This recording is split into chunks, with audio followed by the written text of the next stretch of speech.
Good morning on this Sunday, this chilly Sunday morning in Nashville, ahead of Titans versus Jaguars. I'm Luke Worsham, and welcome in to A to Z Sports Titan Game Day Morning Live. We are camped out at Lot R of Nissan Stadium at the Gary Ashton Remax Advantage tailgate, where they've got all sorts of fun stuff in store for you. So if you're coming to the game, the pedestrian bridge is just right over there. Hop off the pedestrian bridge, come on over here.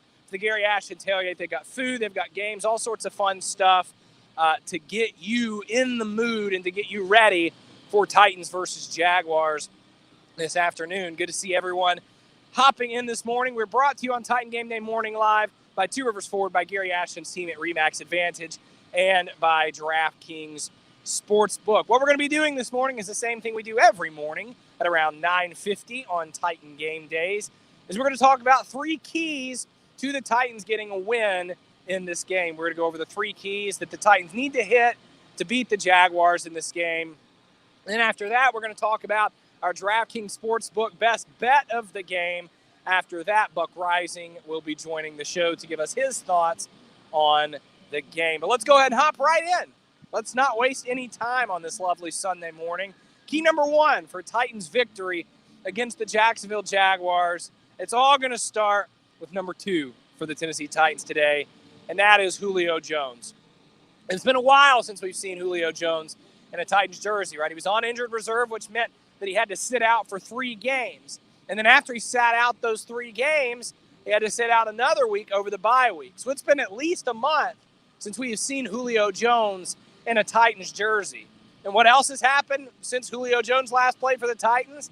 They've lost a handful of other offensive weapons. Jeremy McNichols has been out. Now, he will be back today, but the Titans have also been without A.J. Brown for a substantial amount of time, leaving Ryan Tannehill to fend for himself along with the likes of Nick Westbrook-Ikhine and Des Fitzpatrick and Chester Rogers. And look, some of those guys have skill sets and abilities that work. Some of those guys have roles in which they can, when they're clearly defined, succeed. However, there's been entirely too much pressure on Ryan Tannehill without having legitimate weapons to throw to. And so what we need to see from Julio Jones today is we need to start seeing the guy that the Titans thought they were getting when they made that blockbuster trade for him back over the summer. Because at times when Julio Jones has been out there, most notably against Seattle, when he torched that defense in the first half, we have seen glimpses of that version of Julio Jones. We've seen him make plays. We saw him make that incredible sideline catch on Monday Night Football against the Buffalo Bills. However, what we have not seen from Julio Jones so far is consistency, both in terms of production and his availability on the field. Yesterday, Ian Rappaport comes out and says that the Titans believe the hamstring to be healed. And quite frankly, I don't know how it couldn't be. It's been a month since he's been in there, and even when he was in there, he wasn't doing very much, right? So the time is now for Julio Jones to become the guy that the Titans traded for him to be, especially with no number 22 and no number 11 for the next few weeks at least, because Julio Jones is no longer a pick-your-poison option. Right, Julio Jones, at least for today and the next couple of weeks, is not one of the guys. Julio Jones needs to be the guy for the Tennessee Titans on offense as they continue to deal with and try to get past all of these injuries that they have on the offensive side of the football. So that's key number one for Titans victory today. Julio Jones has got to be a spark plug for the Titans in this game. If he's not, it's going to be incredibly disappointing. And the early returns on the trade haven't been great, right? He hadn't been out there a whole lot. And the production has been inconsistent. And, earlier in the year, when we were all asking Julio, how long is this going to last? Is this going to be a week in and week out thing all season long? The answer he kept going back to, right? He said this to me a few times. He said, well, it's a long season. Well, I've got news for him. The long season is winding down. We're entering the home stretch, right? 5 games left for the Titans, 3 at home, 2 on the road.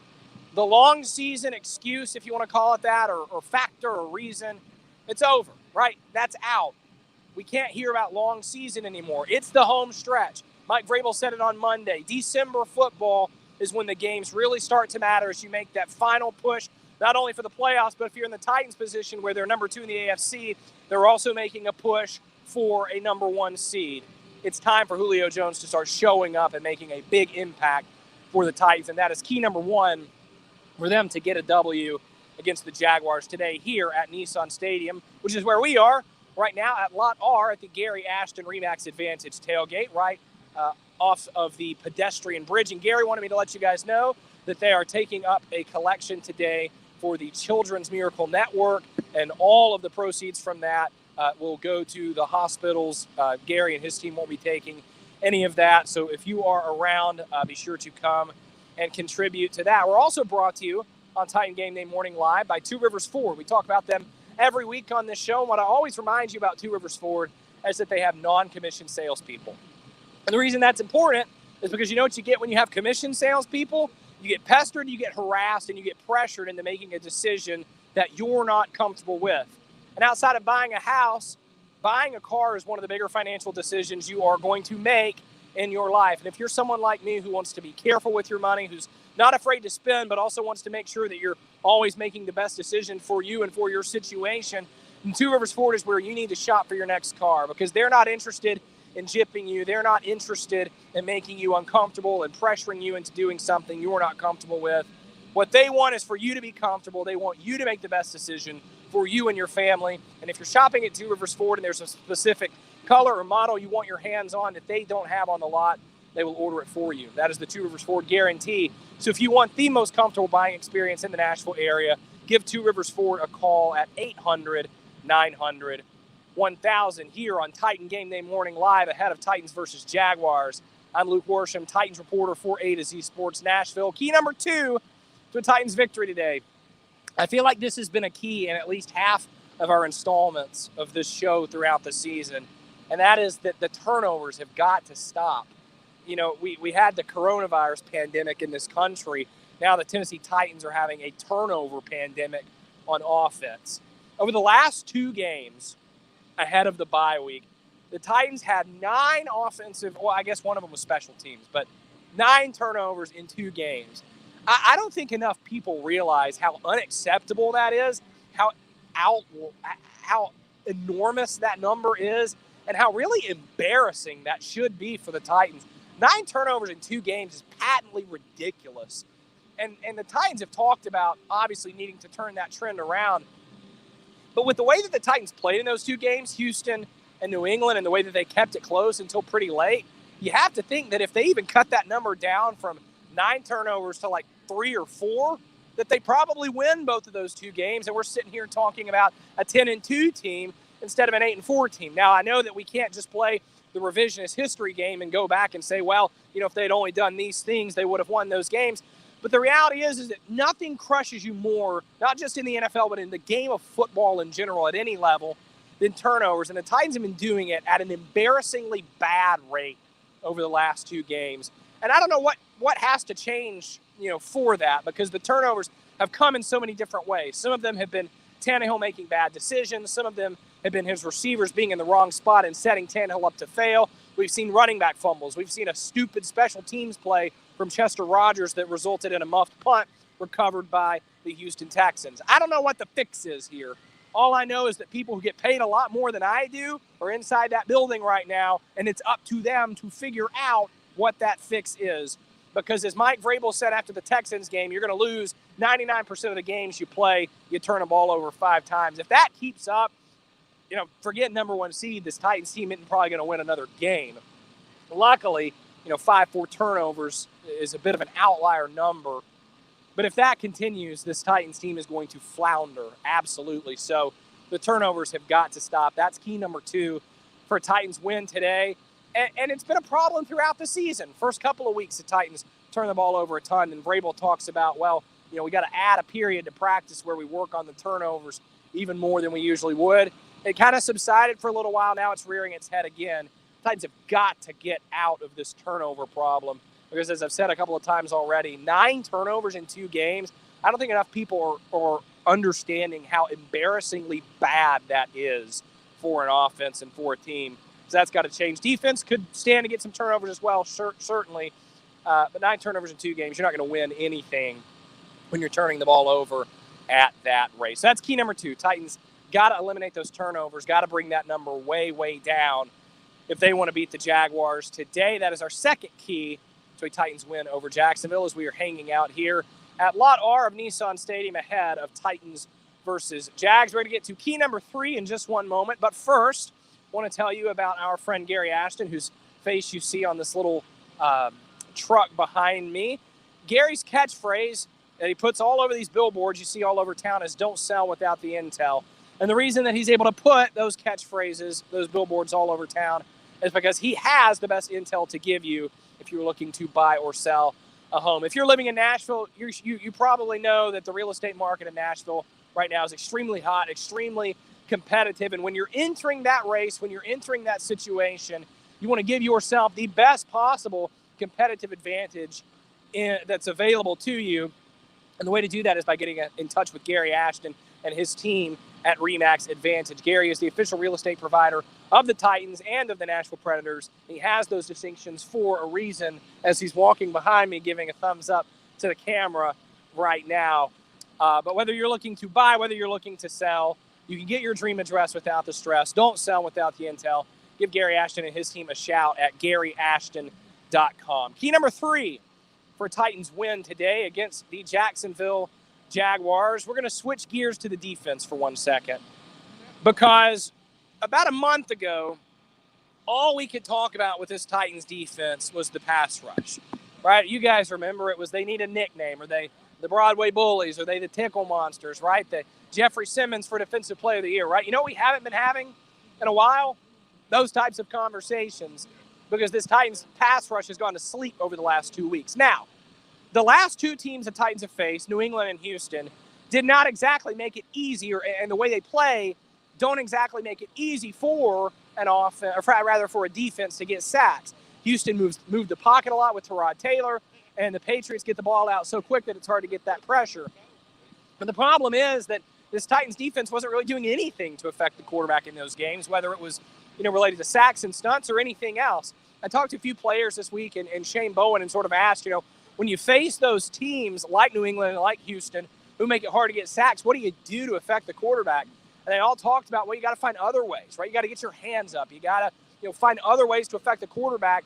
And that's what this Titans team has not been doing enough of. Now, luckily for them, they're facing a team today in the Jacksonville Jaguars who love to try to run long developing plays down the field, and who put Trevor Lawrence in a lot of positions to face a pass rush. And so with that being the case, we need to see this pass rush of the Titans wake up today. We need to see Harold Landry return to prominence. We need to see Danico Autry and Jeffrey Simmons, these guys who for so long were at the cream of the crop and at the top of the league and were making these big plays. We need to see them come back. We need to see them reemerge as the big-time players that we know they can be, especially, again, against a Jags offense that is probably more lends itself to that type of defensive production than what the Titans saw over the 2 weeks heading into the bye week. So that's key number 3 for the Titans today, is we need to see this pass rush reemerge and sort of wake up from the slumber that it's been in over the last couple of weeks. And even if they're not getting to Trevor Lawrence, even if they're not sacking him, they need to affect him in some way, because the Titans struggled mightily to affect Tyrod Taylor and Mac Jones in any kind of discernible way over the 2 games heading into the bye. So that's our third key to the game. So to recap, our 3 keys for the Titans to get a win over the Jags today. Key number 1, Julio Jones needs to show up and start playing like the guy the Titans traded for him to be. Key number 2, the turnovers have got to stop. 9 turnovers in 2 games is embarrassingly bad. That has to end. And key number 3, this Titans pass rush that fell asleep heading into the bye week needs to reemerge and wake back up. Those are our 3 keys to the game. We've still got our best bet to get to. We've still got Buck Rising to get to. But before we get to our best bet, I want to talk about who our best bet is coming to you from today, and that is DraftKings Sportsbook. You can head to DraftKings.com/sportsbook to make the bet I'm about to tell you about. And the great part about DraftKings Sportsbook is they've got a great deal going on for you right now. If you head to their website, use the promo code A to Z Sports. Put, I believe it's $1 on any NBA game. $1 on any NBA team to win straight up.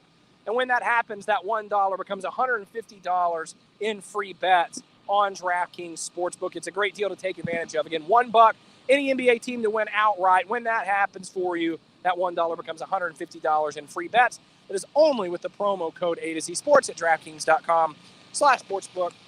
And I must remind you that you must be 21 years or older and present in Tennessee to bet. Restrictions apply.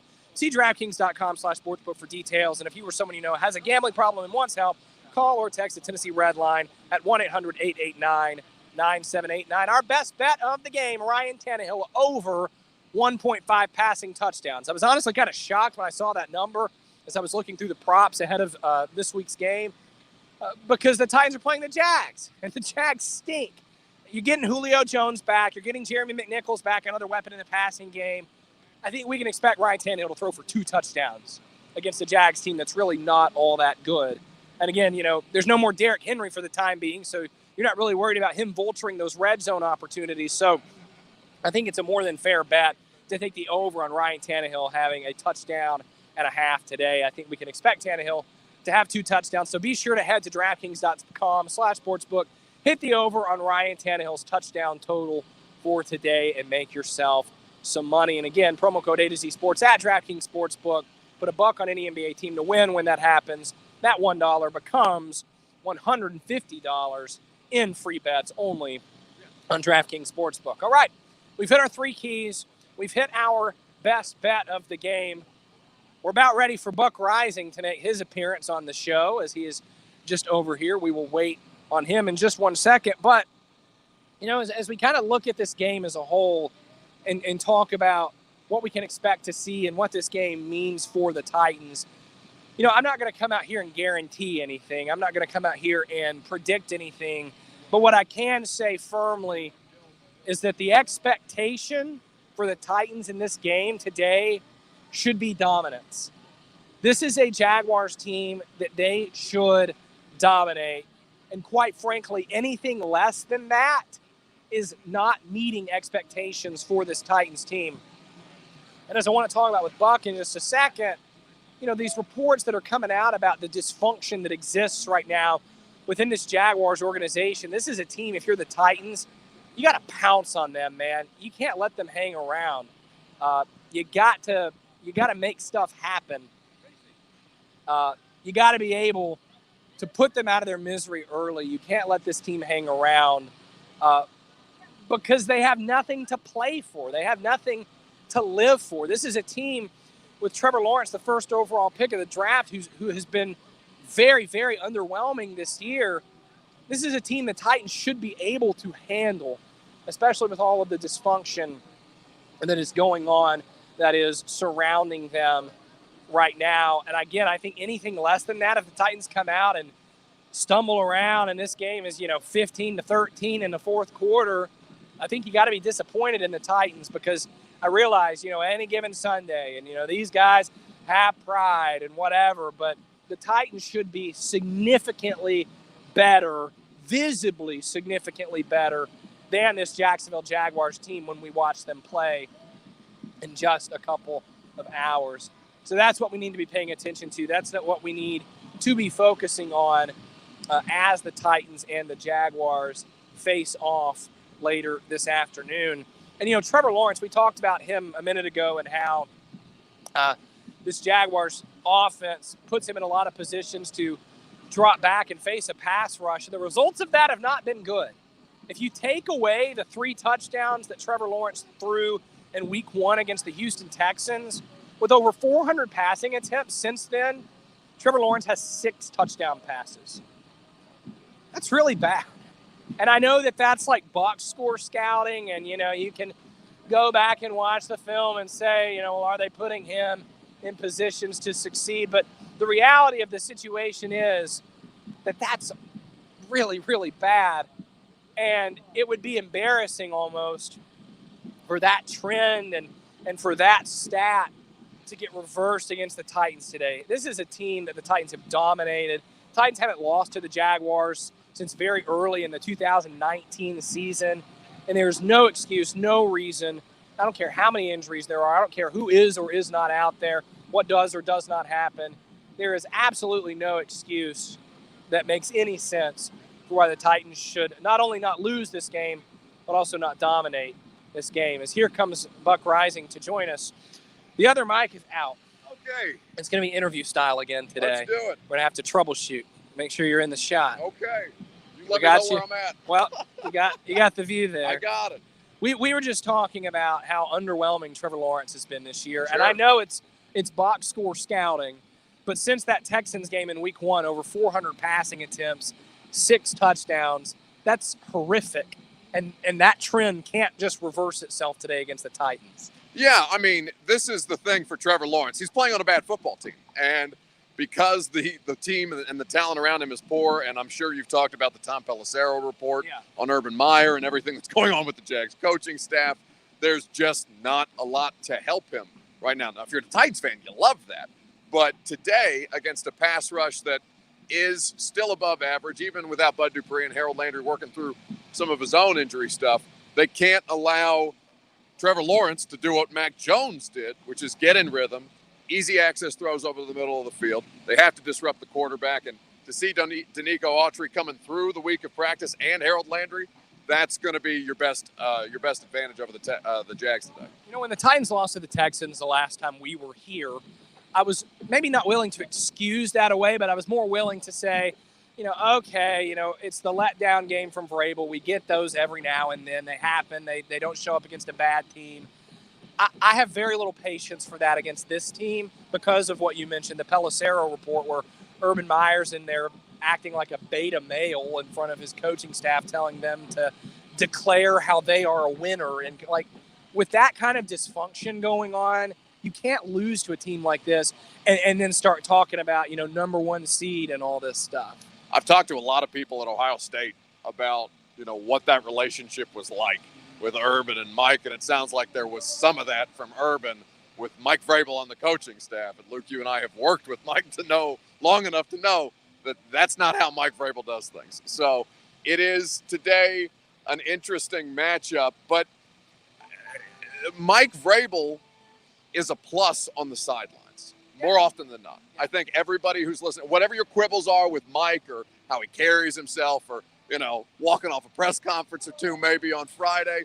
I was so sad I had to miss that on Friday. Oh, my God, buddy. That was some high comedy for everybody involved except for poor John Glennon, our dear friend. But Urban Meyer is not that. It's easy for Urban Meyer to be the smartest person in the world when you're third-string quarterback and win you a national championship. And I've used that analogy a couple of times, but it's true. And we've seen, I think the most disappointing thing from just an objective standpoint of the Urban Meyer experience is that it's so disorganized for somebody who's written books on leadership and is held up as, maybe not a great human, but an above-average orchestrator and CEO of either college program or maybe in this case a professional franchise. That has not been the case. And his tactics here have not been successful. His team doesn't trust him in the way that his owner has verbalized that he doesn't trust him. How could you? He's not flying home with the team on the bye week or after Thursday night football. Get lap dances from co-eds. Because he's hanging out at Urban Meyer's Ale House drinking chili teenies. Like, it's not a great situation. So, yeah, there is no excuse for the Titans to lose this game. But there was also no excuse to lose to the Houston Texans. They still found a way to do it. Divisional opponents you can't sleep on. I've seen a few Julio Jones jerseys walking around. He's back today. He's going to play. And I'm sure you heard me talking about this earlier, but earlier in the season, he kept getting asked, this week in and week out stuff, is it going to last all year? And he kept saying, well, it's precautionary because it's a long season. We're at the point. It's time. The long season stuff is over. It's December. It matters now. Isn't it time for this guy to show up and be who they traded for him to be? Well, sure. But, I mean, you could have said that at any point this season. Yeah, but the excuse is gone. Well, it matters now. Because the excuse is not gone because the hamstring is still attached to his body. Well, it's healed, according to Rappaport. Okay. But what we kept hearing, what fans kept saying is, well, we'd rather have him for this home stretch. You want him for the playoffs. It's here. The home stretch is here. This is the home stretch. Yeah. Today is the day for Julio Jones against a bad defense, against a defense that, I mean, let me not say a bad defense because they've been better in the last month, to their credit. Even if a defense of a 2-win football team.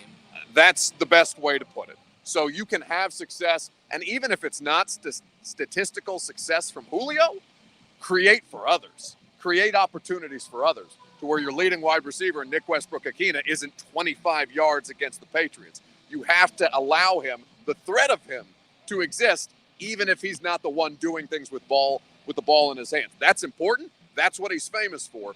But he's also a famous wide receiver that we'll have to account for as far as the defensive game plan is concerned. Chester Rogers, Nick Westbrook-Akina. I don't know if Des Fitzpatrick or Racing McMath is going to be up today. We'll see. But there's going to be opportunities for others because Julio is simply on the field. I can't get over how embarrassingly bad 9 turnovers in 2 games is. Especially coming off that win streak where you're turning the ball over 11 times. It's terrible. What's got to happen there? What has to change? Because they're coming, as we talked about earlier, in so many different ways. It's not just one repeating mistake. What has to happen is you have to frustrate the quarterback. Now, the game plan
I think we're back. Difficulty just then with our internet service. But I believe that is going to wrap this up for us today. I'm trying to see. I think Buck went to go get Gary Ashton. I did not see either one of them. But appreciate everyone tuning in to A to Z Sports Titan Game Day Morning Live. Not sure what happened at the end there, but again, 3 keys to the game. No more turnovers. Julio Jones needs to show up and show out for the Titans today. And then finally, this Titans defense, this pass rush, needs to wake up and re-emerge. It's been good to see everyone. Again, we are outside of Lot R, right by the pedestrian bridge. Come on over. Enjoy Gary's tailgate. Enjoy the game. And have a good afternoon.